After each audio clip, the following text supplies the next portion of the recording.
stories from women from different walks of life, and to share, their success stories, but also what motivates them, what inspires them, what led them to their successes, so that we can all learn from it. And today we have a very interesting session called Infinite Reflections, Bollywood Mirroring India and India Mirroring Bollywood. And we have two very eminent panelists today, whom I will introduce.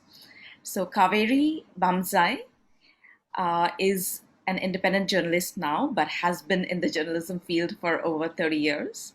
And she has been the first and the only woman editor of India Today. She has, of course, before that, worked with Indian Express and Times of India. She is a member of the CII Women Empowerment Committee. She's a frequent speaker on cinema, gender, youth, and other issues. And today we are here in the context of her new book, which has come out, which is, the incredible story of the three Khans, up close and personal, right? And in which she talks about how the three Khans have impacted the emergence of the new India and reflected society as it has been for the last 3 decades. We also have with us Priyanka Sinha. Priyanka wears many hats. She's an author, she's a journalist, an editor, anchor, film critic, and columnist. She's currently with Spotboy as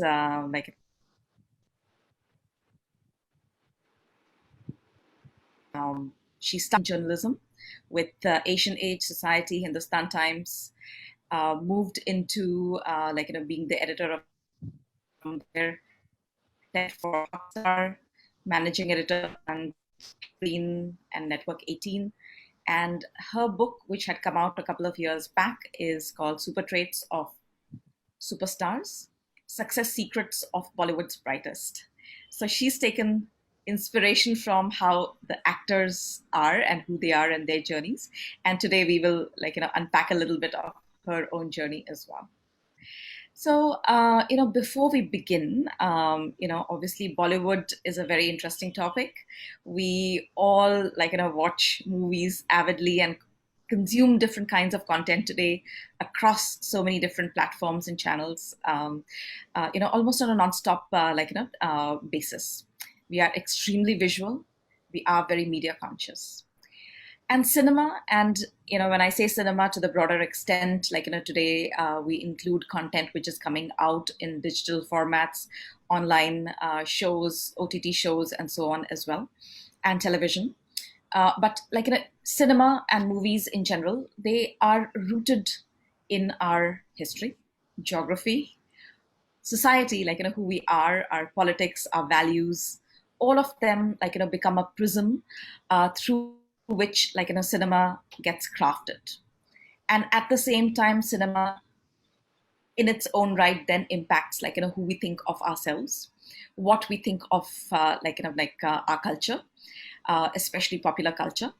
And beyond this social and societal impact, it also has impact on the political and the economic landscape of a country, right? Now there are economic incentives, for example, and today we are looking at cinema and through a larger macroeconomic viewpoint, because that's really the context of Kaveri's book. And so in that lens, there are certain kinds of content that get created and consumed because there are economic incentives to promote them. But in turn, cinema itself creates a lot of economic impact in the fashion it drives, the music, the celebrations, the festivals, the retail, and so on, all get driven and inspired by cinema. Similarly, there's a lot of symbiotic as well as sometimes at odds relationship between cinema and society, cinema and politics, cinema and our foreign policy. All of them are very interlinked in some ways. And, this is not new. This is something that has been there for ages across all, the Western world and Hollywood has been importing its or exporting its popular culture to the world through its movies.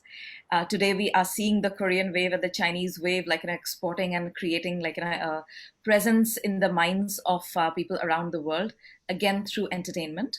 So there is a wider impact of entertainment on society, and that really is what we would like to discuss today. But before we deep dive into the topic, actually, it will be fantastic to learn a little bit about Kaveri and Priyanka's journeys. So, the first question actually to both of you would be what really inspired you to take the creative path? What were any of your early inspirations, like, growing up at home? Any people who, specific people who inspired you to take this path of creativity? Priyanka, you want to go first? You go ahead. You start. Yeah, I think, as I've written in my book, it really was my parents. I think the fact that I think like most middle class homes in growing up in the 70s and 80s, we didn't have much money, but we always had just about enough to go to watch the latest movie, whichever it would be. It would be an Amitabh Bachchan movie or a Rajesh Khanna movie. We would make sure, or a big Hollywood movie, we would make sure that we'd go and watch it, even if we had to catch a bus and get there and whatever, we would still do that. It was a big event for us. And I still remember my mother was very fond of reading film magazines, and that was a time when Stardust and Screen, not so much. Screen was always seen as a more serious publication, yeah.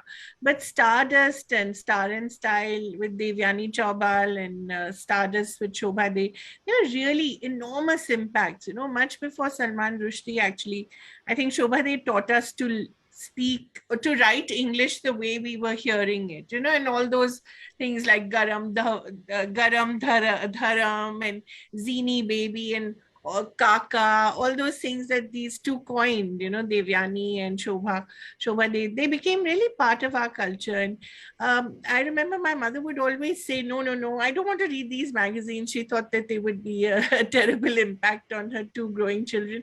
But my father knew that she loved them, and he would make sure that he would get this stack of magazines every month, no matter what. So I think when you grow up, and that wasn't the only thing. We also read JS. We also read, of course, the newspaper. And in those days, Statesman was considered the, every Delhi home, which had some intellectual pretensions, would always try to read the Statesman, because in the Sun Times was seen as the Punjabi English newspaper, So a lot of influences like that when we were growing up. A lot of the books that my father would pick up at sometimes secondhand stores, we didn't have enough money to buy the latest books. So he would always pick up an Agatha Christie or an Alistair MacLean. These were the books that we learned, P.G. Woodhouse, that we learned our English from. And I still remember his stack of LPs. That was such a huge influence. He would have Sound of Music, and you would have Mary Poppins and My Fair Lady. And I remember growing up on all this. It was such a mishmash of different experiences in different cultures. We didn't have Google. We didn't know what the rest of the world was going through, but we still had BBC Radio. We still listened to the top 40, and we listened to the news. So we had a vague idea of what was happening in the rest of the world as well.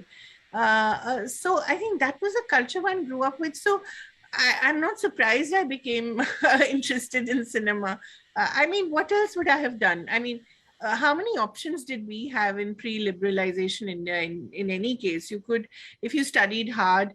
And I remember Udan had just come out, and my parents would always say, see, this is what we want you to be, IPS or IAS.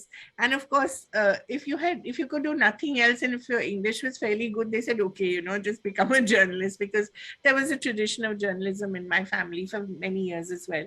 So really, it was just such an obvious thing to do that I can't remember a moment when I wasn't reading something or the other, anything. It wasn't just a question of, it's only now that you hear about high culture, low culture. In our time, it was all cultures. Anything worked. You could read, Thomas Hardy one minute, and you would be reading Stardust the other minute, and nobody would really say what's wrong with you, or how I know in those days it was considered sort of uncool to like Hindi cinema, but I don't quite remember that time. I think, yeah, maybe among my classmates I didn't always tell them that we went to watch Amitabh Bachchan movies first day, first show.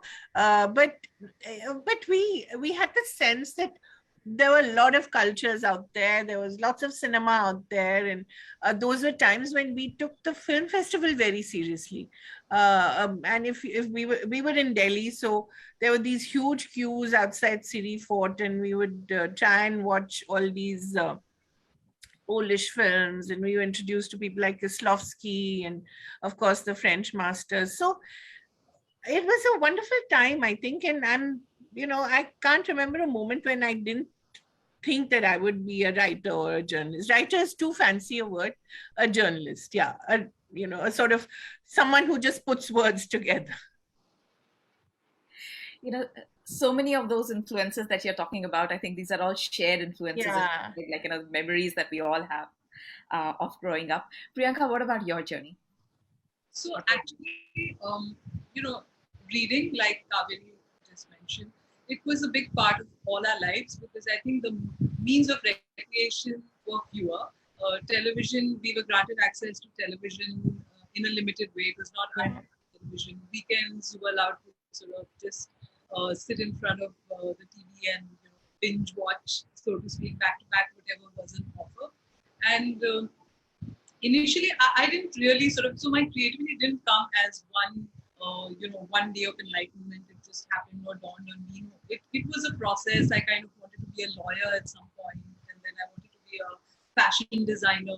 New things catch your fancy as you go along, as you grow up, and I sort of and then I kind of passed that phase. I wasn't really sure whether I wanted to do this or do that, and then I sort of opted for humanities. So, and then I said I'm going to study literature, and then I think I was more keen towards advertising initially. I thought that I'd join advertising. It was an interesting combination. There was some, like, obviously the creative part, the copywriting part of it, and I trained with an agency in Delhi while I was graduating. So I did like this small time internship with Everest Advertising, just to get an idea of what it involved. And but that internship was more on the business side. I was in the client servicing side, which was very different. Though I did get a glimpse of how the creative team worked from a distance, but my work involved more of the marketing side. And then after that, when I sort of, like Kaveri said, he said you can put together a few words, you can put together an article, an essay sort of thing. I joined the journalism college in Pune. I thought, okay, mass communication seems like the way to go. And I joined there. And like I said, I opted for advertising. I even joined an ad agency during our internship because that was my choice. And on the second or third day in that agency, I just got this call. Those days it was more of landline and stuff, right? And I get this call, and they say that we'll be calling from Citadel, which was a Pune city magazine, and we liked an essay that you've written in your college magazine. So we wanted to offer you a job as a trainee. Would you be interested? So I was like, you know how it is when you're in college, you just, like, a job offer sounds so glamorous, right? And they're going to pay you. And so I said, okay, let me see. I'll think about it. And I went and met them for an interview. And they said, no, if you're good, we're going to like extend it into a, like complete full-time employment, job, etc. So I was like, okay, let me think about it. And I just kind of, it just enthused me. I had enjoyed the process of writing, putting that article together. And so I said, okay, no harm done. If I'll join, and if I don't like it, I can always circle back into advertising. This is just a, while I'm studying kind of thing. So I'll try this out, and if I don't like it, I'm going to come back to advertising. So I joined them as a trainee, and I just enjoyed it so much. It was a city magazine, so there was disparate kind of reporting. We interviewed like the beauty queens from Pune. That year, Minnie Menon had been, she was studying in Pune University. She was a mass comm student, and she had been crowned, in the beauty pageant, Miss India beauty pageant. I think she was the second runner-up or third runner-up. And it was pretty exciting for Pune. Oh, this girl, she studied in Pune University, and all that exciting happened. So I got to interview her with another former beauty queen who was from Pune, Seema Malhotra. And it was good to kind of pitch them together and, intergenerational observations on beauty themes, beauty pageants, etc. And so that was one. And then there were like very varied kind of stories about a faith healer, about the law and order situation in the city, so on and so forth. And those few months, I just enjoyed it so much that I was like, you know what, I'm going to stick around with journalism. This is exciting. This is, because when you stay, even though like I had stayed away from my family at a very early age, I lived in a boarding school, I think, since I was in class 7. So I hadn't stayed that much with my family, but still we were in a very protected environment, right? And you have a very limited exposure to multiple things in life.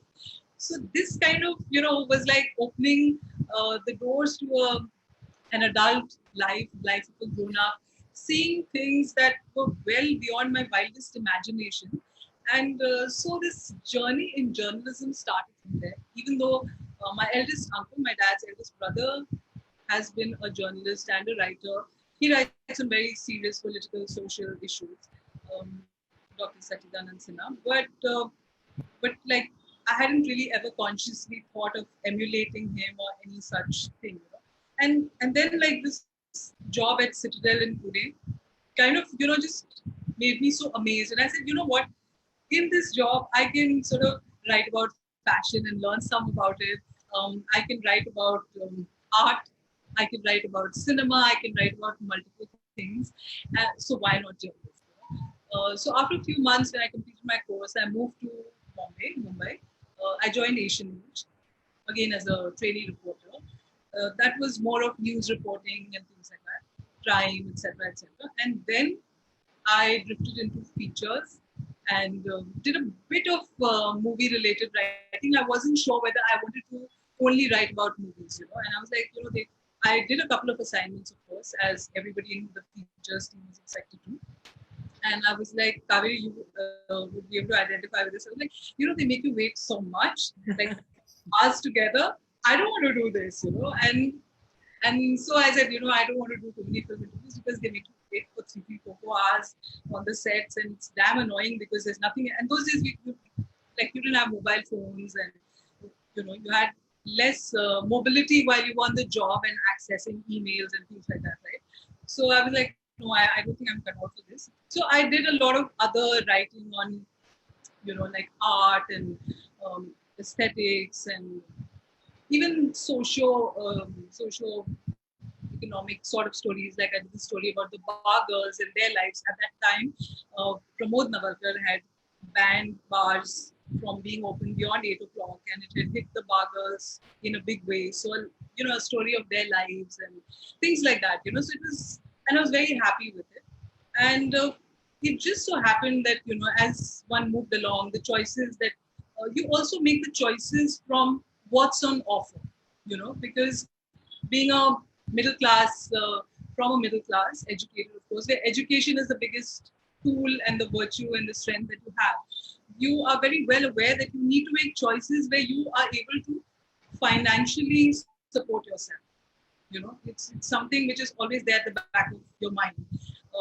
So you choose from what is available, from what your education, training, exposure allows you to do. There are some people who make some very brave choices and, and they become like full-grown artists, and more power to them. But at that point, I think I was always trying to strike this balance between being able to sustain myself financially, being financially independent in a city like Mumbai, and somewhere down that path, because I took up, I drifted into features and then into celebrity lifestyle journalism with being the editor of Society magazine, and then Hindustan Times, and then eventually Screen, which has been like a long stint. So it was a process, like I said, of evolution, where I discovered the joy, the artistry of cinema, so to speak. We've all enjoyed cinema in various ways. We've enjoyed reportage on movie stars. We've all sort of been keen to know who is who's doing what, who's marrying whom, all of that, right? While growing up. But I think with screen, I kind of got and with the background of reporting on various other things like art and multiple other things, I kind of started taking cinema a lot more seriously, because there was this business side to it, there was an artistry involved, there were obviously fantastic personalities, very magical, very impressive personalities in the mix, and somewhere down that line, I kind of that is what inspired my creativity, and got me thinking in a way beyond merely the journalistic way of writing or reporting. And then my first book happened, which is Super Traits of Superstars. And and the journey goes on. I'm looking to get more ideas, be more prolific, and do more interesting things. So yeah. Fascinating. And I think creativity and writing to some extent is a calling, it's a drive. You have to write, so you find avenues to then write. It's interesting that you talked about how work inspired your book, but I'm sure it must have been a very different way of approaching the book, Priyanka, because from short form writing, you have long form content in articles also, but a book is a totally different thing. So what was that particular moment for you? Was that an aha moment? Okay, this is what I want to write about. And how did you even think of the book, the conceptualization of the book? So interestingly, one of my early interviews when I joined school was with Shah Rukh Khan, who was on whom Kaveri, you've written this fantastic book along with the other Khans. But so I had met him for an interview around the time that his film Om Shanti was coming up for release. And it was a great interview, as all interviews with Shah Rukh used to have. And it was the first time that I was meeting him, and I was a little nervous and all that. And he said, I don't know why, just out of the blue, he mentioned that, are you trying to write a book? And I was like, no, not really. I haven't thought of it. Maybe, who knows, but maybe someday kind of thing. And it didn't even trigger a thought as such, but it was a strange coincidence that he happened to make that. I don't think he really put any, I don't know why he asked me that question, but he did. And later on, I told him that, yes, finally, I got down to writing this book. And so the point that I'm making is it was a process again of discovery, because I didn't have a specific idea in mind. I didn't have this one person that I wanted to definitely write about, and I discovered various facets to many people and the way that the industry works. Because from a distance, I think people see a small part of the film industry, the film celebrities, their lives, which is not that it's not true, but that's just one part of it. With screen, being in Bombay, looking at the business side of it, how things work, etc., I began to see it in a slightly different way. And usually when people met me, or even publishers, would sort of nudge it in the direction of so what's the gossip, and there's something in that space, and is it true, and is it true that so and so is seeing someone, is it true that these two are fighting, etc., and I was like, and and again coming back to Shah Rukh, I think this was around the time that there was some kind of there was this point in time when he and Salman were not buddies. And I asked him about him, and he said, look, I've done so much of work, and it's sad that people can only think of this one incident and keep talking only about this, because my life is not just about this; it's so much more, right? But you're going to focus on this only, right? As if this becomes the defining thing in my life, sort of stuff. And I was like, no, I'm just asking because it's a relevant subject at this point, and it would be like I'm interviewing you, so it would be odd not to ask. But there's no I don't think of you in terms of just this incident, but I feel that I should ask. Anyway, so that point that he made kind of stayed with me, that these are artists who have a body of work, who have a life dedicated to the profession that they have chosen, and there is more to them.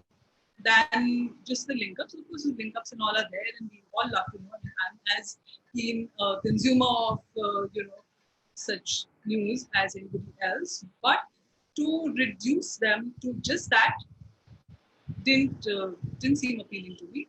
So therefore, I said, okay, like so what is it one quality in some of the most some of the biggest stars that I've met? What is it one quality that really stands out? And has that been instrumental in their success? And that was the starting point of my book, Super Traits of Success. Great.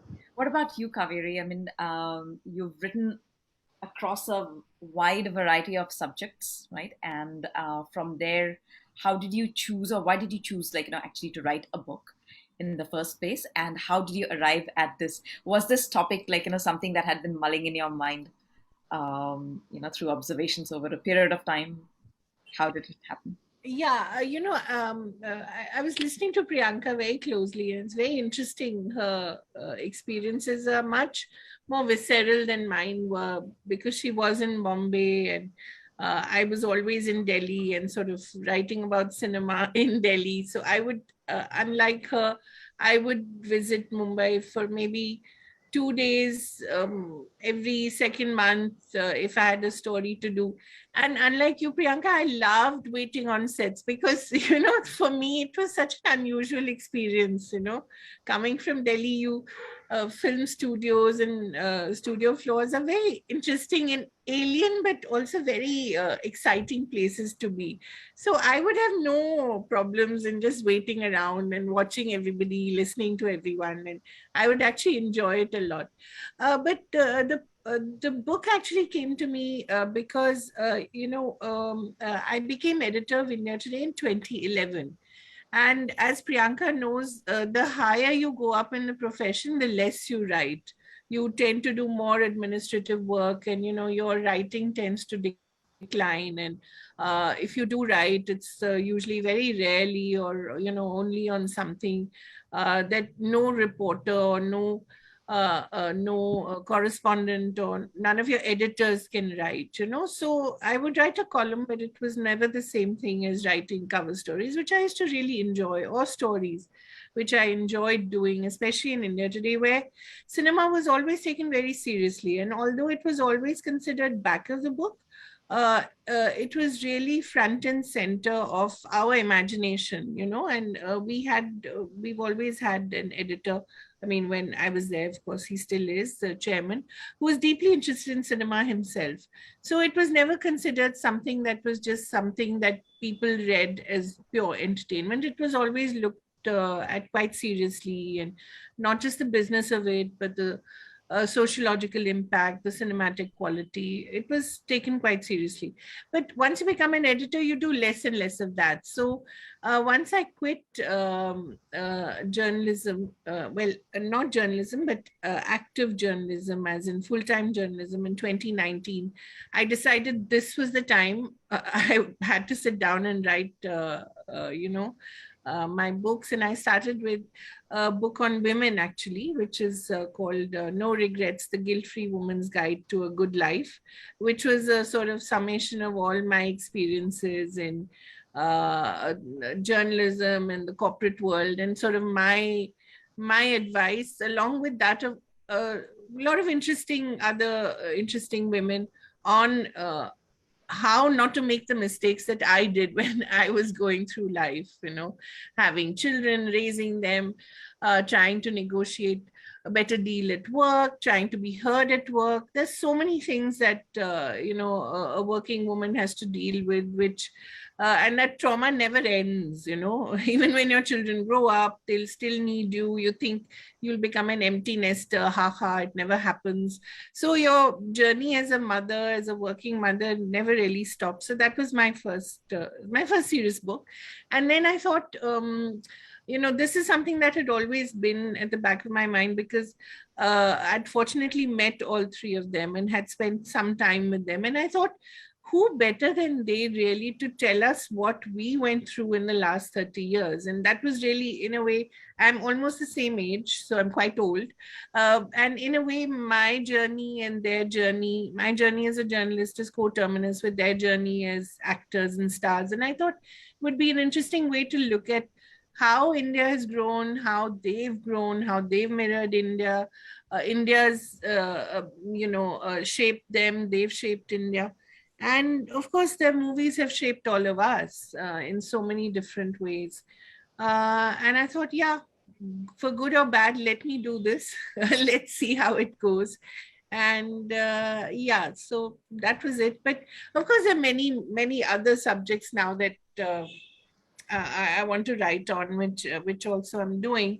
But there's something quite special about this journey, I think. And I think, Priyanka, you'd agree that the more we see what's playing out in Mumbai right now, for instance, with Shah Rukh Khan's son's arrest, you think that we are not over our obsession with them, So that whole idea that, and there was, my book sort of ended with the idea that perhaps it was sunset in Khandam.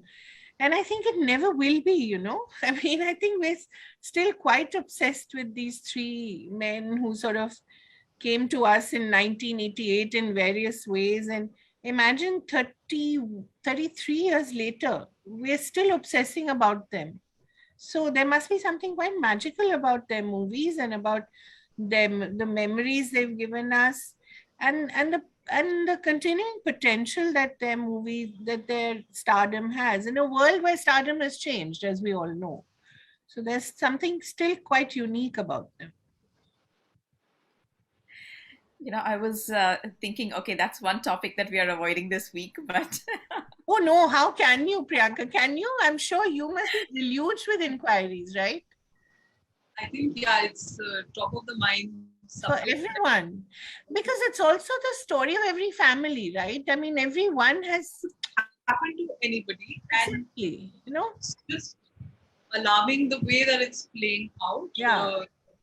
Not because I don't think it should be like, you guys are just rallying behind someone because it's a celebrity involved. So I don't think it's that. I think it's just the unfairness of it, and probably like it seems that it goes beyond just due procedure. That's as per everything that has come out in the media so far, as the facts of the case. And also at the end of the day, Priyanka, I mean, every family is dysfunctional. Which family in India is not dysfunctional? It's just that some dysfunctions get magnified on a national scale. Say what happened to Sushant Singh Rajput last year, which I think was quite a turning point in the coverage of the industry as well. We were just talking about it. And again, it was an unfortunate thing that could have happened to anyone. And we know about mental illness, but, we always try and cover it up in our families. We know about drug use. So many things happen. But the way it was covered, it's just quite, it makes you anxious about the world we're living in. And I think because it happened during the pandemic, especially, I think there was something quite fundamental that changed, perhaps in the way we perceive the industry, in the way we perceive stars, in the way we see this whole insider versus outsider debate. I don't know, but it seems to have, something seems to have changed fundamentally. Yes, I think what has happened is that there is, there is this love-hate relationship that has built up. I guess it was always there. It's just got more shrill. The love-hate relationship that we have with celebrities at large. So there's always like sort of been that you pro someone, you don't really like someone else that much, etc. But the social media gives it, a certain amount of shrillness and legitimacy, like earlier in the media, it was like, oh, if it's appeared in a particular place, it must be true. There's no smoke without fire, even if it's speculated, right? But with social media, it's similar. Like, oh, if there's a lot of ranting going on against it, if it's trending, there must be something. Whereas we have discovered now with experience around, with everything that happened around Sushant's very unfortunate, tragic, and untimely death, that it's not always the case. You know, social media can be manipulated, is manipulated. Um, various factors too complex to get into, but it's not always the case, right? So I think it's a magnified, shrill version of this love-hate relationship that we have with celebrities. On one hand, you admire them for everything that they've achieved, everything they Yeah. stand for. And just on the other hand, in the same breath, you kind of hate them for the privilege they have. And Yeah. you know, any chance that you get to thumb your nose at them and say, you know, that's what happens when you spend too much time away from your family, kind of Yeah. thing. Yeah. You know, like a sense of almost relief, I guess, that okay, like what's that word? The Schadenfreude. That happiness at someone else's misfortune. Misery, yeah. That also, which is a big part of relationship with celebrities, because you see that you have so much more, and you kind of sort of get some satisfaction if things are not going that well for you somewhere. You know? And of course, you pick sides depending on who you like, you don't like. That's right. I'm talking purely as people who admire or who sort of look up to celebrities sort of space. So I think that is something which we've been seeing a lot of, and in a more magnified and shrill way. But I think it's very interesting also in terms of the journey that we see with movies, the impact. Like one of the things I was just thinking once, when we decided to have this discussion, is that on one hand, yes, movies or shows or any form of entertainment, whether it's books, movies, etc., TV shows, web series, they normalize certain things. Yes, they're a great way of normalizing things and creating consciousness done in the right way. But at the same time, they also capture what is happening in society. So, Amita, one of the questions that we mentioned in the list of questions, that I feel that the movies today also begin to reflect what the society is thinking at large. There was a time when we would give a pass to a lot of these films with their cringe-worthy moments where the hero is chasing the heroine, and he's sort of running after her, literally stalking her or punching her, or like sort of really hassling her to give him attention. And we were kind of okay with it. That okay, fine, it's filmy fun and games. He means well, even though it looked a little odd. But this I'm talking about the 80s, definitely 80s, or the 90s kind of thing, right? And we were fine with it. But now, when you see that, like I remember when Ranjana released, it was a film, and there was a context to it, and small town and the expression of love in small towns and so on and so forth. But people, like, there were a lot of people who couldn't relate to it, and they were like, "Oh my God, that's stalking," or Kabir Singh more recently. And people loved it because the movie did very well. There was an intense soulful romance at the heart of it. But a lot of women had problems with it. In fact, when I reviewed the film, and I said that it works as a film within the parameter of the character that Kabir Singh is, and within that space, you enjoy watching the film for the character, all the problem that his way of expressing love or loving a woman brings about and everything. And I'm not sort of saying, I'm not endorsing it, but he's that flawed character, just like a gangster is a flawed character in a movie. And so, yes, are you glorifying crime? I don't think that's the aim, but it may happen. For some people. But so there was a lot of debate on that, and whether it's kind of normalizing bad behavior towards women, sexist behavior towards women, and so on and so forth. But the fact that there were enough people speaking against it, despite the fact that it was a big hit, it had acceptance in movie viewers, and tells you that the society now does not accept it as easily, as simply as it would have, like a decade or so earlier.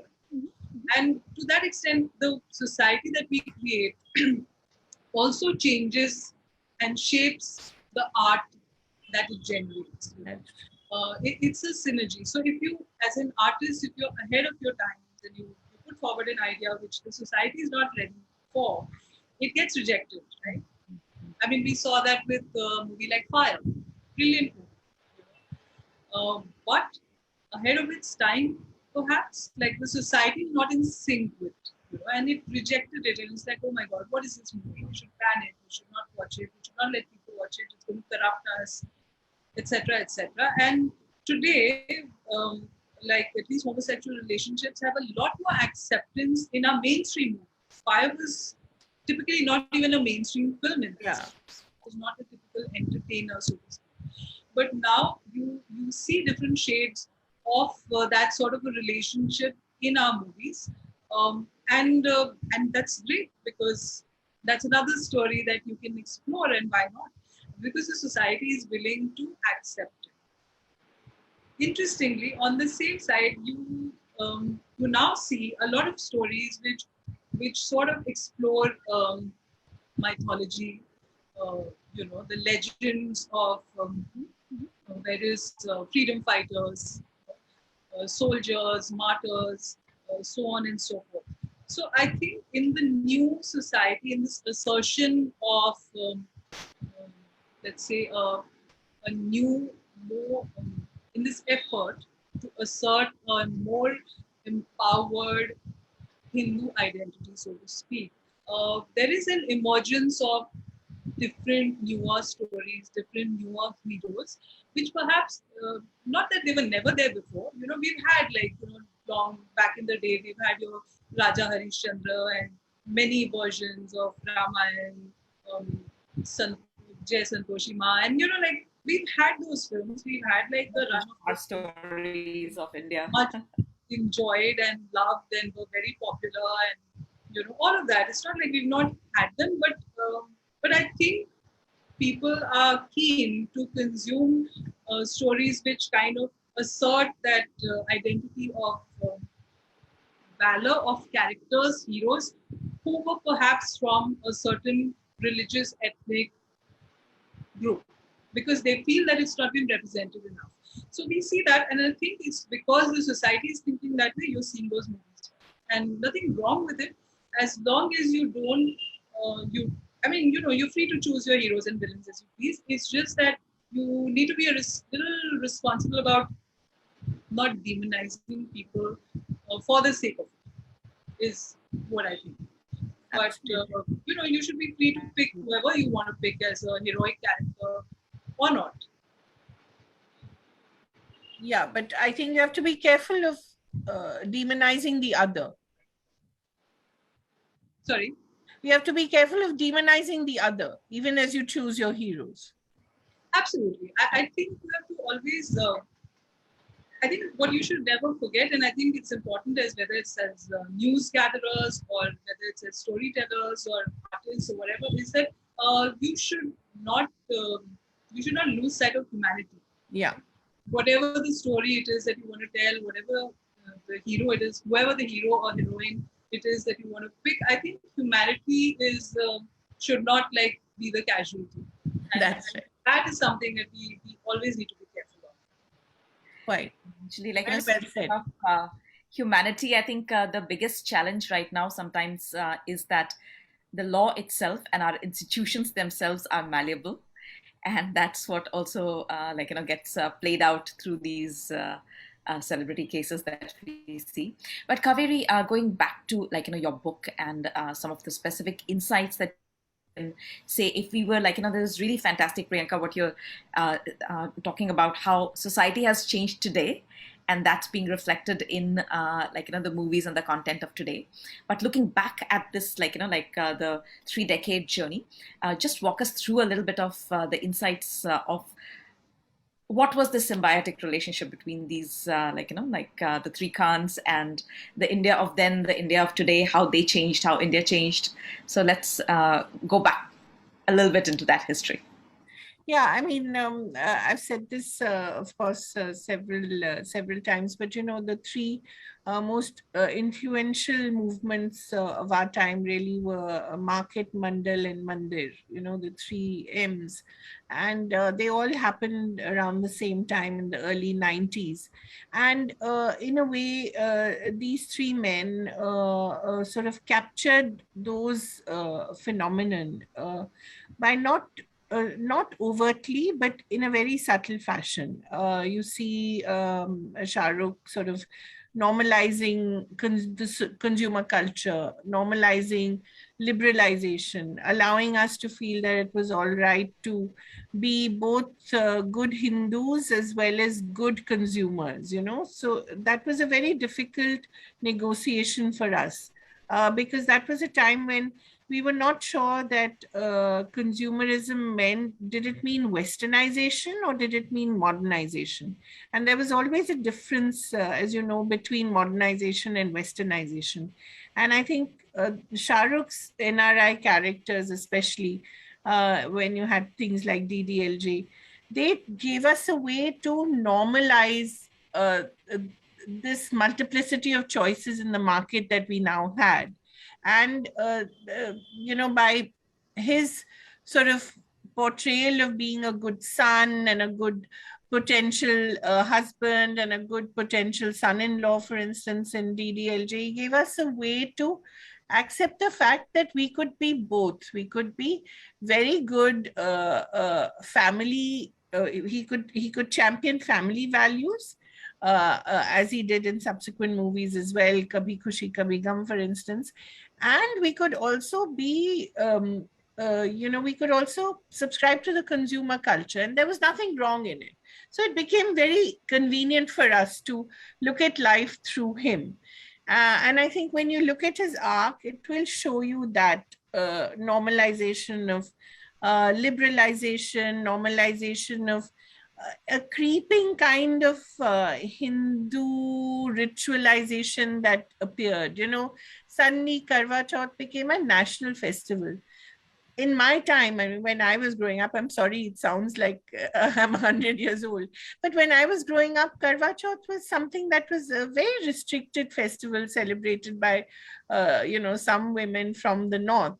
Now it almost became like a national festival, you know. So these were things that became very normal to us through these movies. And we didn't quite realize what was happening, but there it was. Just as Ramayana and Mahabharata airing on Doordarshan when Rajiv Gandhi actually ensured that that happened, you know, brought back Ram, Sita, Ravan, all these people into our lives in a very, in almost a physical sense. So I think that was one. And then you had actors like Amir, who embodied for us the thinking Indian. You know, suddenly we had Bollywood that developed a social conscience. You know, we had, which of course, you now you see in the kind of social, which I call the socially useful, productive SUPW kind of cinema that Ayushmann Khurrana does. You know, one day it'll be baldness, another day it'll be erectile dysfunction, yet another day it'll be, you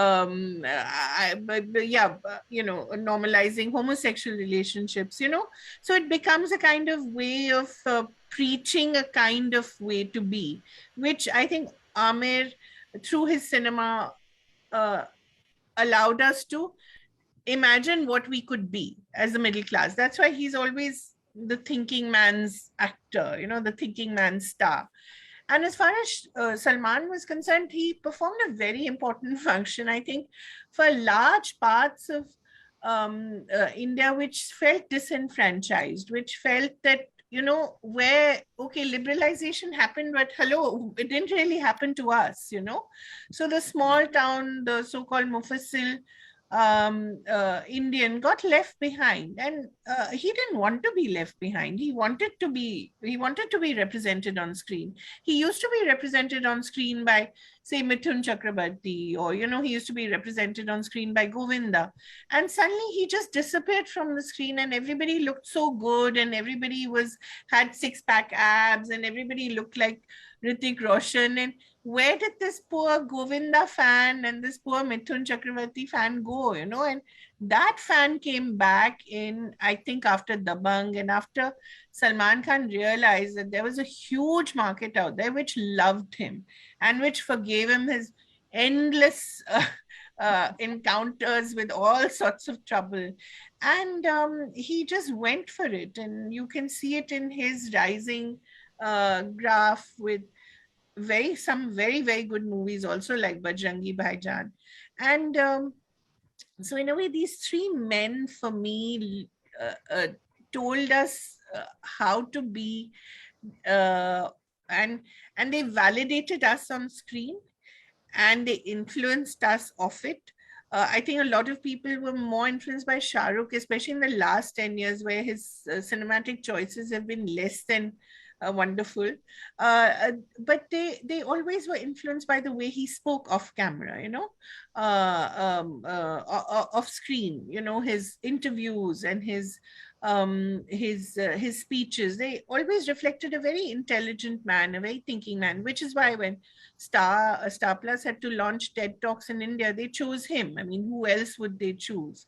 So I think those were very interesting times, which I think these three men sort of enabled us to negotiate, just as Amitabh Bachchan helped very turbulent 70s Indians to understand what was going on. And he channelized their rage, he channelized their frustration.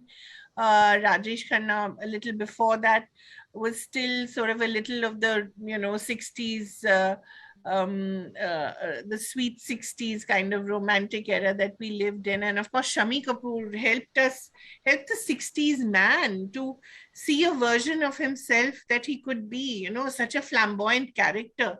I think Priyanka will agree that a lot of our fathers were Shami Kapoor and Devanand fans, because these were people, because these actors showed them how they could be so cool. And they'd seen it on people like Gregory Peck, and they'd seen it on people like Cary Grant, but they'd never seen it on Indian screen. And I think so it's always that kind of relationship with, and of course Shah Rukh has a very special relationship with women on and off screen, which I think Priyanka will agree to. And I think he was perhaps the first male star to understand the power of the female audience, and he speaks to them directly, which is why I think of all of them, the most has been written about him, and almost all the authors are women. Because he is that one male hero, despite his earlier films where he's nothing less than a stalker. He's the one who speaks to them directly as a sort of romantic hero, as someone who understands them, who seems to understand them. And I think that is again one of his big draws. It's very interesting what you said, Kaveri, because this got me thinking that with Shah Rukh, the interesting thing is that over a period of time, after the early movies he did, but if you look at his body of work, he became this, like this symbol. He became a combination of what he was in real life, everything that he stood for in real life. Right. Like a lot was admirable. And a lot of his on-screen characters were very relatable, lovable. Yeah. Like you said, he had a special relationship with the female audience. He was talking directly to them. He was, he was a modern romantic hero. Right. Of urban India, the middle class urban India, which could identify with him. They could relate to his personality quirks, character quirks, and I think they aspired to everything that he had achieved in there. Yeah. Like with his education, he was successful. He had a great family. He was a great family man. Very successful in the profession that he chosen. Articulate, intelligent, educated. And I think that kind of overlaps with the mission of the middle class, educated middle class urban India, and that kind of really gave him a sort of life beyond just the movies. Because no matter what which is similar to Salman in that sense, that no matter what the fate of his movie, there is a constancy that will always love him, adore him. Yeah, and equally for Shah Rukh, like people may or may not be enjoying his recent films, but I don't think that ever takes away from the love they have for him, as a film star, as a celebrity, as an icon. And it is, I think they've all become very iconic, something that we saw before them in Mr. Bachchan, I think, and before that in in like Raj Kapoor, Devanand, and Dilip Kumar. Dilip Kumar. Yeah. Those were the three iconic figures of Hindi cinema. And then, of course, there were lots of successful actors, a lot of people who made their mark, like Shami Kapoor, Rishi Kapoor, Shashi Kapoor, Rajesh. And even now, like Akshay Kumar and Ajay Devgan, but they're still not, or even Saif Ali Khan, but they're still not in the same bracket, I would say, Priyanka, a lot of people have asked me that, how can you exclude Ajay and Akshay and Saif? But I still feel that these three people are quite distinct from the others, and their arc is quite distinct. Yeah, I think the work period kind of, might be like their contemporaries in that sense, and all of them have had a very interesting body of work as well as the movies have evolved. They created their own niches and following and all of that. Akshay, for example, or even Ajay for that matter, both are action heroes, and action heroes usually don't have such a long dramatic, but they've lasted again pretty long. And they've also branched out into comedy, drama, romance, not very well. So not to take away at all from their professional achievements and everything, but I think it's because these three, the three Khans, I think their sort of lives, their work, their lives, personal, professional, have kind of got a larger sort of, represent something larger, something beyond just the movies, just the roles that they play. It's kind of sort of linked with a certain generation, a watershed moment, and and what that has meant for generations of Indian. And I think therefore that kind of has stayed with us in a bigger way than perhaps their contemporaries or even their juniors, who are all very successful artists and do a great job. They're doing some fantastic work, but because they represent something bigger than just the individuals, I think that is what is happening. When I constantly think that, like you said, there's so many actors who made such a mark, but why should it be that we think of the three Khans? Just the three of them, as like a sort of a milestone, sort of in stardom of Hindi cinema, and that has come, I think, really after Mr. Bachchan, and before that, the three, absolutely. So what they represent is something which a lot of people identify with and aspire to and sort of connect with, and that seems to be one of the main reasons that. And sometimes these things are also inexplicable, right? Amrita and Priyanka, you take a person like Guru Dutt. I mean, he died at the age of 39, and he died so many years ago. Yet for us, his movies, and he's not the only one, but somehow he stands for something more than just the movies he did. There's a tragic quality to his life. There's a tragic quality to his cinema, apart from the fact that he was a great filmmaker. So sometimes some people are also represented to us culturally as more than just actors or directors. They become symbolic of something much more. You see it with the life of Guru Dutt and Geeta Dutt, and suddenly you feel that the world is rediscovering them now, and then you realize, my God, what a body of work they had. But yet there's something so tragic about them. So some stories are tinged with more than just nostalgia. They become for us something that is very that becomes both personal and collective. And I think when you're able to make that transition from personal to collective, like everyone will have a Khan story, or everyone will have an Amitabh Bachchan story or an Amitabh Bachchan movie. When you're able to make that transition from my individual experience to a collective experience, that is when I think true stardom happens. It's something so magical, as we all know. Otherwise, everyone who is on the big screen would be a star. After all, it's such a magnificent thing, and you're seeing them up there, and that distance you have from the screen, and you're willing to be transported So, and we're also, as a movie-going nation, we're also quite kind to our stars. We don't expect that much from them. Just अच्छी story सुना दो 3 घंटे के लिए, we're quite happy. I don't know what it will be like now, though, after the pandemic. Will we still have that more kind of Talking attitude about towards? that, Yeah, I'm not sure. the influence part. Talking about the influence part of the stars, both Yeah. Mary and Priyanka, when you both mentioned earlier that the cult of the stars has sort of declined, right? Right. And at the same time, these stars are, who they are because they really embodied our aspirations and, like not just embodied but also guided and shaped, like how Yeah. we imagined life and life choices and so on to be, right? Like, so there was this larger narrative. So today, like, when you're seeing, okay, like, one is the pandemic and like, of course, movies have not been coming out with like, the same impact as they were before. But also there is a lot of like channels.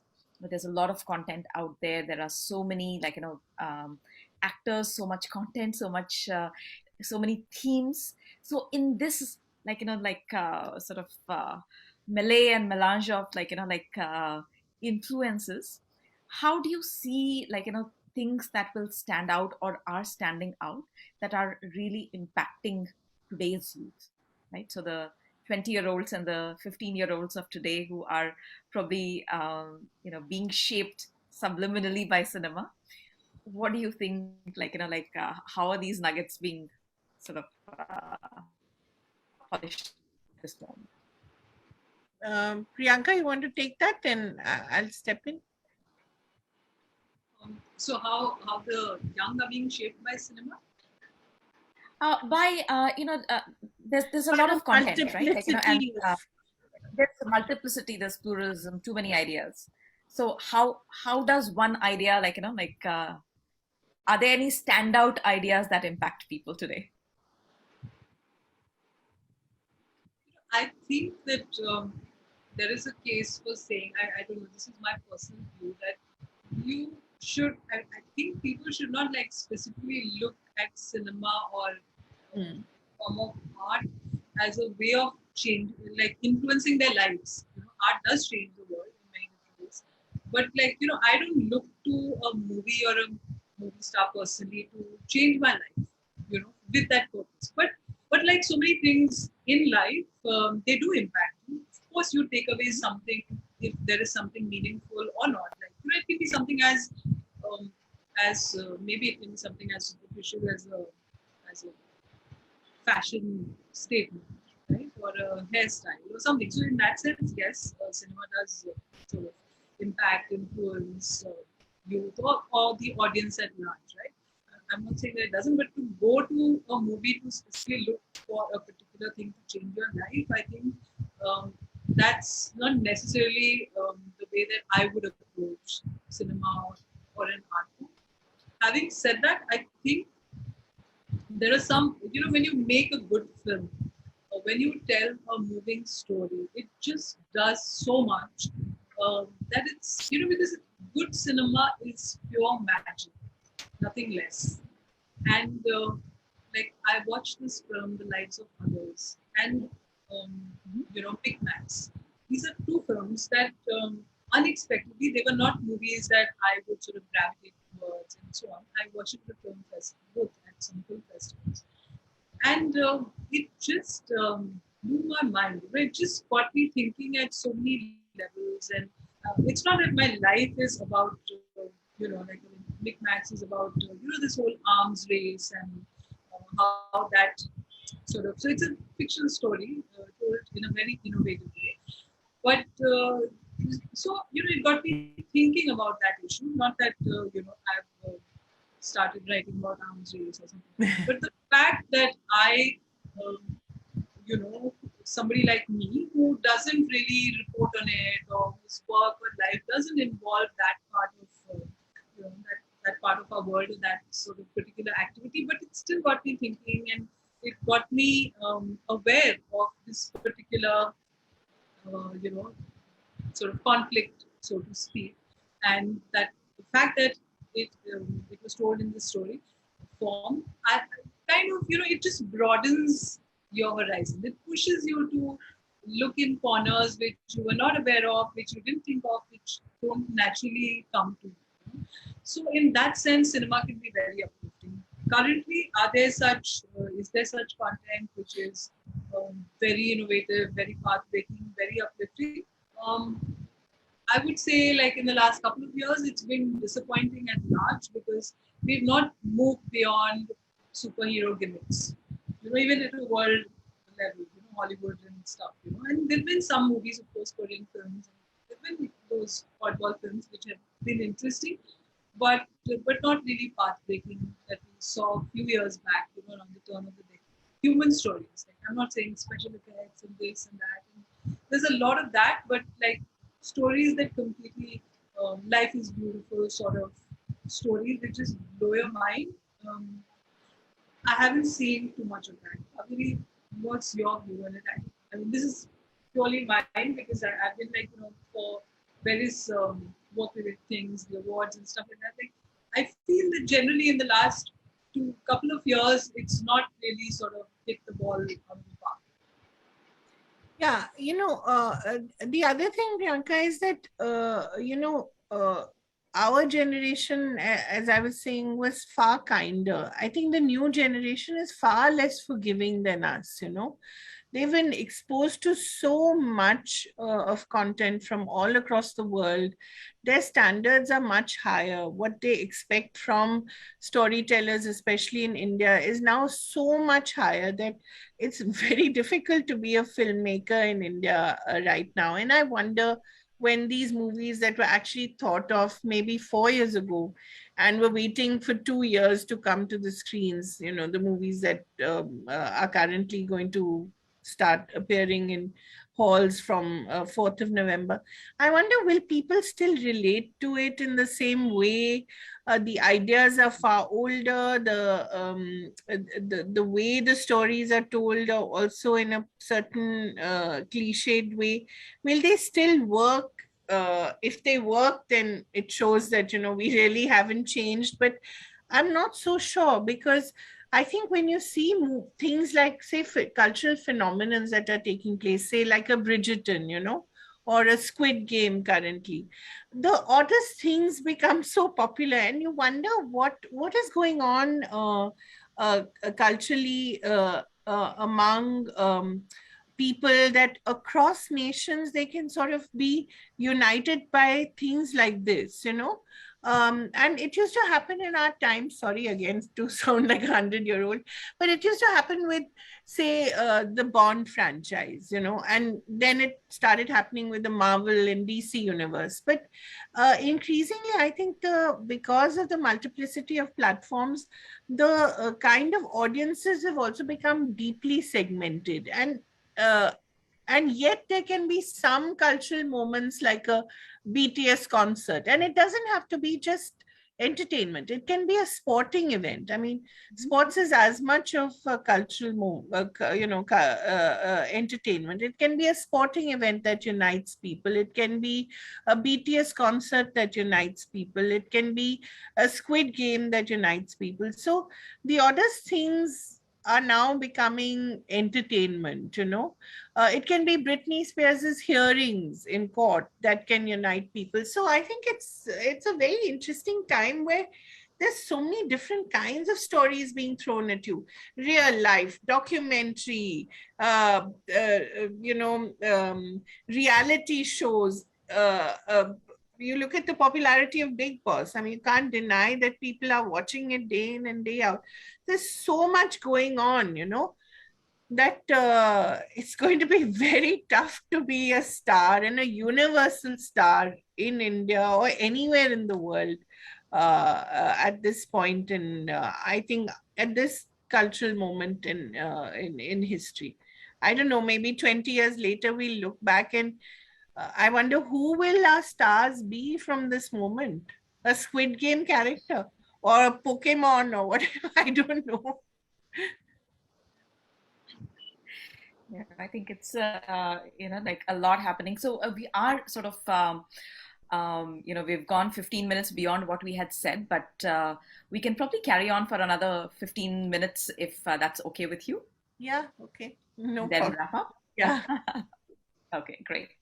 So, one of the other things that I'm seeing right now, and especially if we look at the Chinese and the Korean cinema, is that it's so closely tied with their foreign policy. Yeah. And if you see the content, it's really in a very entertaining way, their business, their the policies and internal policies, their culture, everything is being packaged in a very palatable way to position them on the global stage. Right now, when I look at the content in India, it's a lot more inward focused. So, are you seeing both Kaveri and Priyanka? I mean, are you seeing something today which is being packaged for the world? And when you look back, at the, for example, the Three Khans or Amitabh Bachchan, and some of our stars have had global following, Raj Kapoor, for example, or Shah Rukh. But were they really embodying India, or were they embodying themselves when they went and connected with the global audiences?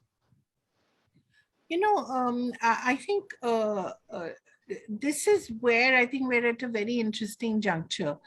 We clearly have an establishment that understands the power of Bollywood and yet is somewhat envious of it, and I think you see it in its attempts to cut down Bollywood to size.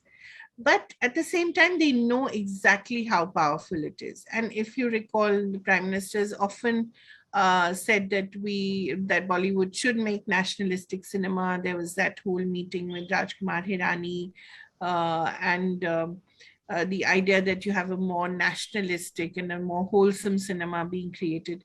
So they understand exactly how Hollywood became a weapon of American foreign policy. And they would certainly, I'm sure, dearly love to duplicate that in India. But it is far less difficult to do that because I don't think we're as organized in industry, even though we call ourselves an industry. We're not as organized in industry as Hollywood is. And even then, there are lots of independent voices in Hollywood which escape. And therefore, you see movies like Nomadland, for instance, which won the Oscar last year, which is totally anti-capitalistic, anti the American spirit. It's all about the individual, just sort of... in a way, it is the ultimate American spirit, but it's anti-capitalistic. It's all about this pioneering spirit, the idea that you can be an eternal traveler. It doesn't champion family values. It's so anti-American in that sense.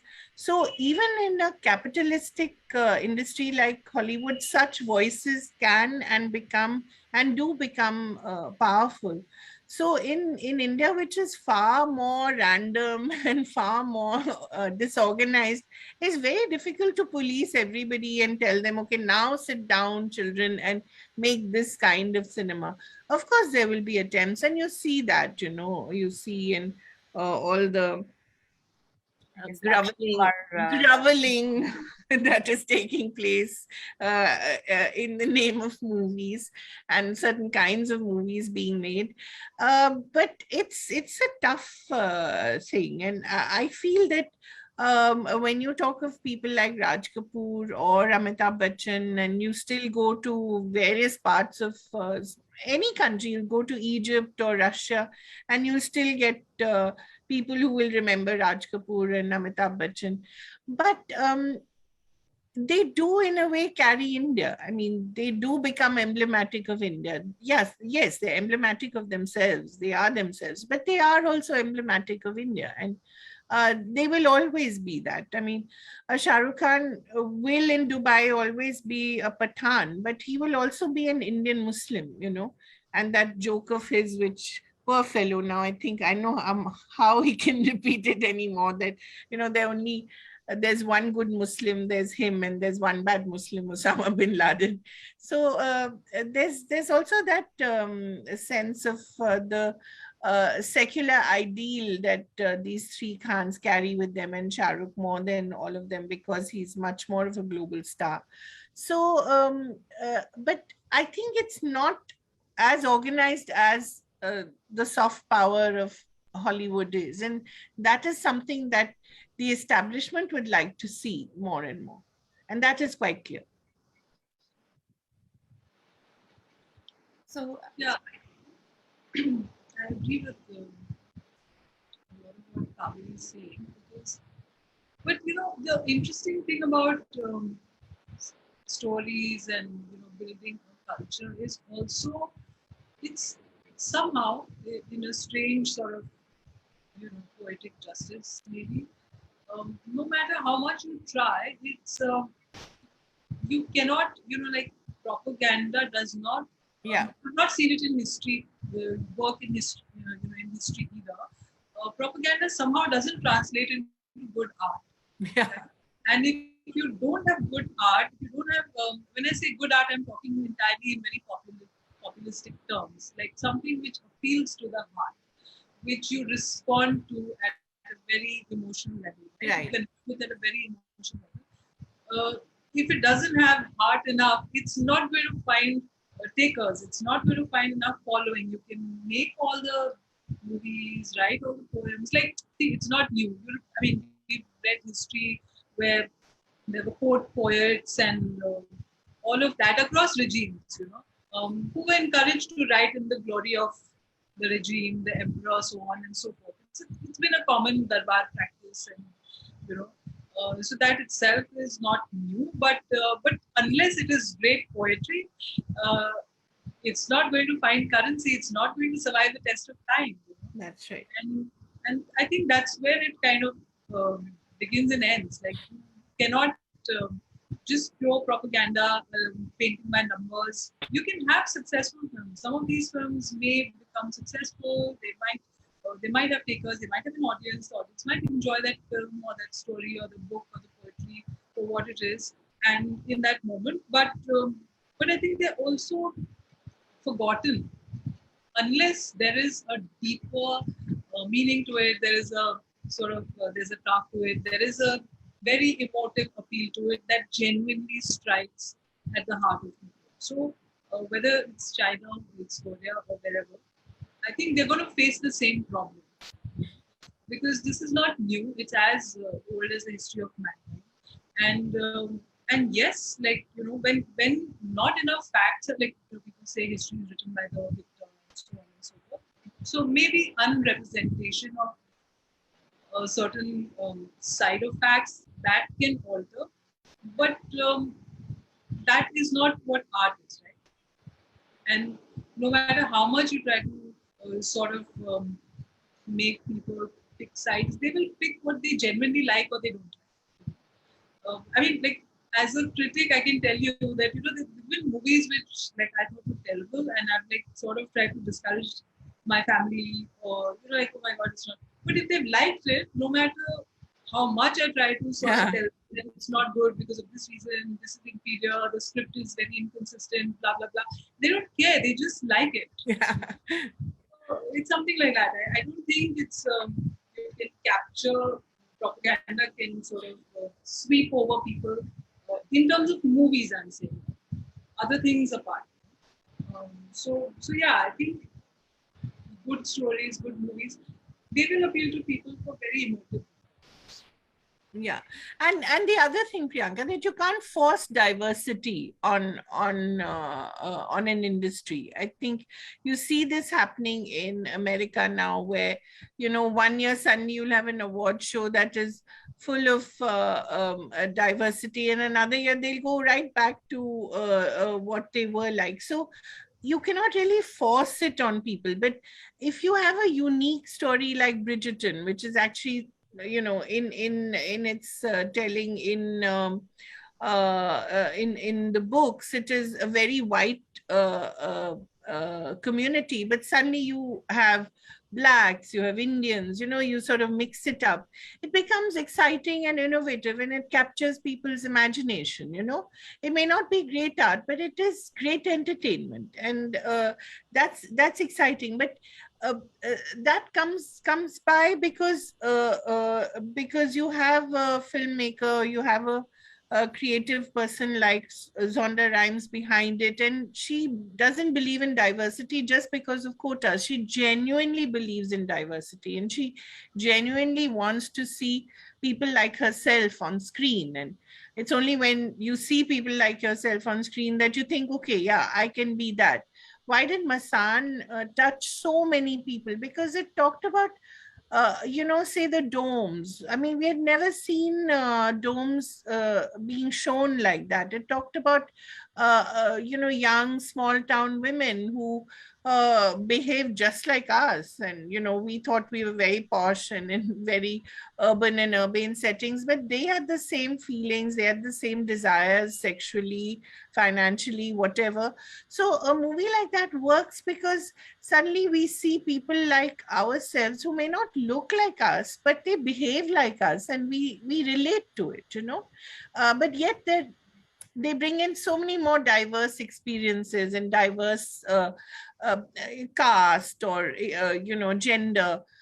And I think those are the most wonderful stories. And you can see a little bit of yourself, but you can also see a lot of things that are outside your experience, and you find that so exciting. And I think when something like that happens, that is real wonderful storytelling. And I think and that is something that's true, the more local you get, and the more true you are to your roots, the better your stories are, because you're talking about something that you know, something that you've lived, something that you've seen and experienced. And I think until our filmmakers understand that, they will continue to make these. You don't have those films anymore with no geography and no addresses, and hero gets into a car in Delhi and steps out in a helicopter in some fancy English countryside. You don't see that kind of cinema anymore. And what has it been? Just about 10-15 years. So we have come some way. Our small towns may be designer small towns, but at least they're small towns. At least they have roofs, and they have small by-lanes, and they have crisscross wires, like small towns have. So I think we are seeing more diversity, and the more we see, I think, of this, the more people will appreciate it. Rather than us, and we can also make our Marvel universe. Why not? We can make our Ashwathamas, and we can make all these wonderful Hiranyakaships like Bahubali. Why did Bahubali do so well? It transported us into this fabulous, spectacular world which we had not imagined. But at the same time, we can also go to a Dam Laga Ke Haisha and enjoy that. So, Priyanka, going back to your book a little bit, pausing on that, because it was about the inspiration that we can take from different stars.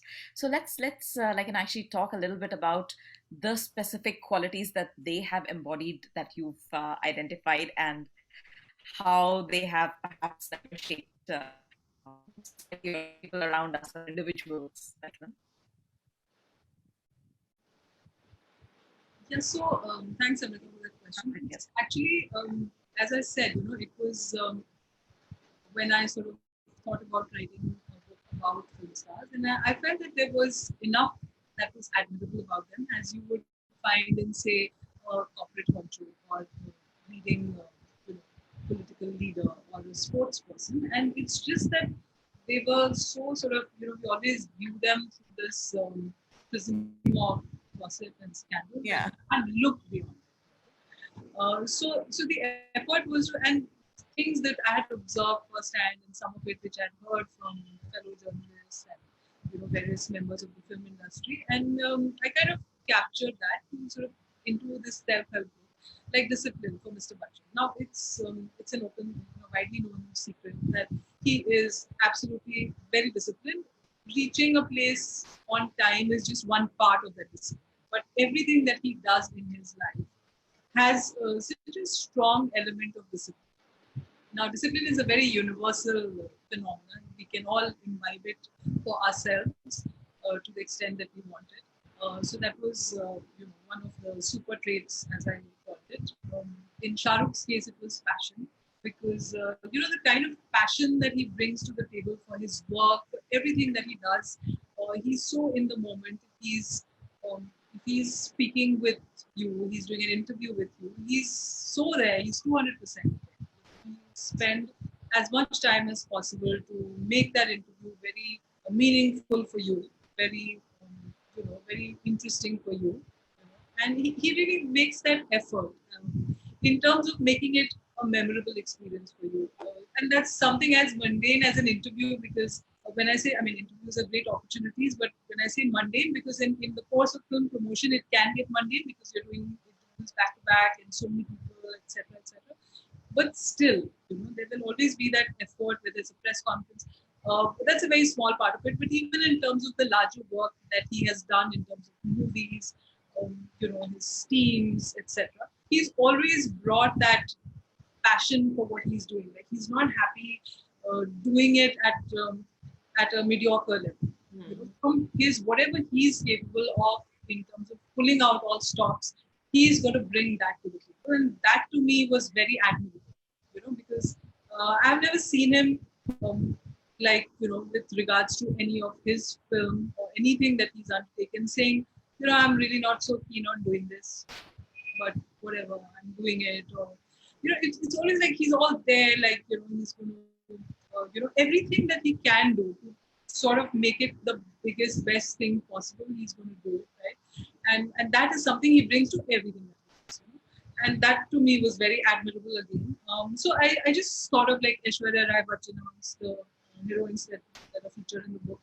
I always felt that she's so beautiful. We all admire her for it. But the thing is that she's also got so much flack. It's been a mixed bag for her. There's been like admiration for beauty and everything. She's got a lot of fame, all of that. But it was always like, oh my God, she's not genuine. She's not like good. She's very fake. Is something that people would often say to criticize her for no good reason, for no logical reason. And then there was that phase when she was pregnant, and then she went to France, and people were criticizing her for her weight, and multiple incidents like that. And I never saw her sort of behave in a manner which was aggressive, which was, I'm sure it hurt her deeply and it upset her and all of that, as it would for anyone. But she kind of never sort of came out in a way that was so in her case it was grace under pressure. All of us can do with a little bit of that. We tend to, and I'm sure there are many people who have that quality, but in this case it was Aishwarya I was talking about. And in a very sort of on a very public stage, you have people sort of going hammer and tongs after you, the way you dress, the way you think, etc., etc. So that was one. And then there was Vidya Balan and Katrina Kaif for her sort of perseverance. And the fact that she, what fascinated me about Katrina was that here was a girl who was obviously very pretty, but she didn't know the language. And she came here and she turned into one of the most successful actresses of her time. And she didn't have any formal training in acting, etc. She came as a model, and then she sort of learned on the job. Right? It's not like, I mean, people can attribute the success to multiple things, but the fact is that if she hadn't put in the work that she did, if she hadn't sort of really gone out on a limb to work on herself, she probably wouldn't have achieved what she did. So these are like these are examples taken from their lives in the context of what they do, the world that they inhabit, right? But the quality is basically these very everyday accessible things which all of us can really imbibe. Why film stars is because obviously I was writing about Bollywood in that period, and I had the opportunity of interacting with them, watching them, observing them at close quarters while like doing interviews, etc. And things like that. And I just felt that it would be like, I wanted to sort of compliment them on for what they really deserve. Regardless of, see, success is a benchmark which we always sort of apply to celebrities. Oh, they're very famous, they have a lot of money, they have this, a fancy house, fancy cars, etc., etc. Yes, those are worldly benchmarks, of course. What is interesting about these people is not just that they've accomplished all of this. The fact is that there is something more to them. They had to overcome hardships. They had to overcome situations to be where they are. And to me, like, people are always interesting, whether they're celebrities or non-celebrities. They're always interesting for the stories that they have from their lives. And of course, they have these grand, big accomplishments. But I was really looking at the smaller things in my book, Super Traits of Superstars, because the smaller, mundane things, everyone thinks like one fine day I'm going to walk in, I'm going to audition, and I'm going to do this, and this big job is going to land in my lap, and I'm going to be the success. But no, it's the smaller day-to-day things, the boring things, the grind, which you have to overcome to really be the legends that most of them. So yeah. Absolutely. And Priyanka, the other thing I felt about your book, and as you know, we had a discussion in Bangalore on it, was that I felt it really restored to these celebrities the respect that they deserve. We often, just because they're stars, they're screen stars or they're film stars, we tend to underestimate the level of commitment and the level of hard work that it takes to be in the public eye. We sort of think, because we think that cinema is, what is it, just a bunch of entertainers at the end of the day. And we always tend to underestimate their importance, and we tend to underestimate and I think we don't give them enough respect for that. So I felt that your book was very important in restoring to them the respect that they ought to get from the world out there. It's not easy being in the public eye, as you said, for Aishwarya, for instance, when you wrote that, it's pretty tough to take all that flack, but she did it, and for all of them. So I felt that was a very important thing that you did. It was almost like a public service, although it was very entertaining to read as well, and I liked reading it. But I think that was very significant. I think, thank you, Kavli. I'm so glad that you think that way. But I feel that, the problem with most of us is that we tend to see things in black and white. Yeah. Either we want to see them as perfect. Yeah. Like there's no chinks in the armor sort of thing. Or we want to see them as absolutely like devil incarnate. Yeah. So the whole point of my book was also, which I sort of wrote in my author's note, was that I'm not saying that these are perfect people, but none of us are perfect. Yeah. But they do have these super traits, which is very admirable, and which we can all learn and imbibe if we wish to. And nobody's saying that everybody's all perfect and stuff. And why should we expect them to be perfect? It's not a promise they've made to us. We've just imagined that they should be. We just sort of our expectation, unrealistic expectation, and therefore we judge them very harshly. Yeah, that's true. When there is something which we feel doesn't fit in with our expectation, we tend to judge them very harshly. Absolutely. So that's, I guess, it's part and parcel of being a celebrity and all of that. But it's also good to maintain that balance, and of expectation. Like when you sort of expect them to be superheroes and perfect and they can pull off anything, that's also, I think, a little misplaced and unfair. Absolutely. And as we've seen, fame is so fragile. Yeah. I mean, around the world, like Princess Diana has been the subject of so much. Yeah, absolutely. Why are we so fascinated by her? I mean, she seemed to have everything, and yet she was so unhappy. Yeah, that's what attracts us to her, And JFK and so on, right? Yeah. This is a really interesting discussion, and we can actually carry on for hours. But all good things come to an end. So, before we wrap up, let's go back to you. And, from your life, like, what are your personal mantras of success that you would like to share to the young women who might be listening to this segment today? I have just one: never give up. That's it. Never give up in anything. Never give up, never surrender. You just have to keep at it. There's no other way out. I mean, whatever you do, whether you're at work or you're trying to keep your family together, you just have to keep at it. There's no substitute for hard work. And yeah, that's the only thing I have learned in my life. And I would advise everyone who thinks that there's a shortcut to anything, there isn't. And if there is, if you're taking it, I don't know where you'll get, but it may be hard, it may be tortuous, but and also maybe success in traditional, conventional success may not be your goal. Your goal may just be to be happy in the moment, and that's fine too. So, but you just cannot give up ever. I think that is the one thing I've learned. Very simple. Fantastic. Priyanka? So I think I would sort of agree with everything that Kaveri just said. And the one thing I would add to it is that as women, as young girls, women, I'd say that, don't let other people define you. Yeah. What kind of a woman you should be as a woman, as a girl, what you should do. I'm not talking about being a revolutionary or something, because certain things are hard to maintain, but within the framework of the family, the society that you live in, within that, assert to the extent that you can and you must to stand up for what you want to do.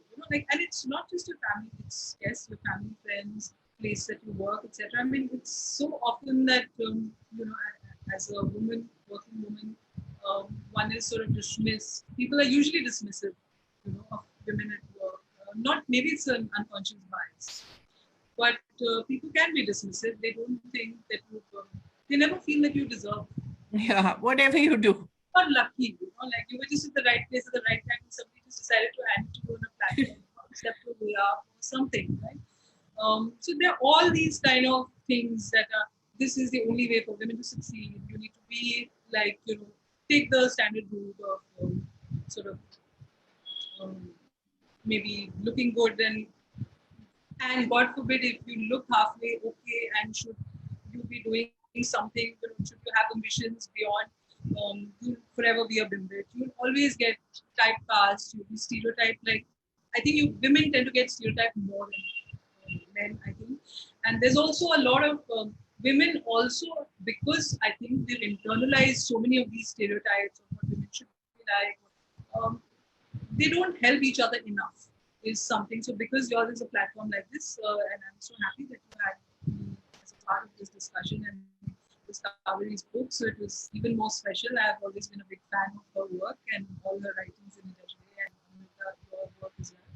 So what I'd like to say is that as women, go and give like that, that little like helping hand to a woman, whoever it is. Maybe you don't like her, or maybe you do. Give it to somebody that you like, right? But do it, because women, I feel, that tend to get insecure when they succeed. They tend to get insecure helping another woman, which is the opposite of the way that it should be. And I feel that as women sort of get into new territories, do newer things, face newer challenges, they need that leg up, that help from their fellow women even more than understanding. I mean, like, we don't have kids, but I'm amazed at how much women tend to sort of come down heavily on me in terms of like, why don't you have kids? Why do you not?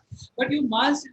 Like, we thought about it, we discussed it, and we arrived at a very conscious decision about this, and that's where the matters end. It's not like, if I wanted it, and if we had discussed, like if my husband and I wanted to have a child, we would have a child. You don't need to tell me how it's possible. We know how it's possible.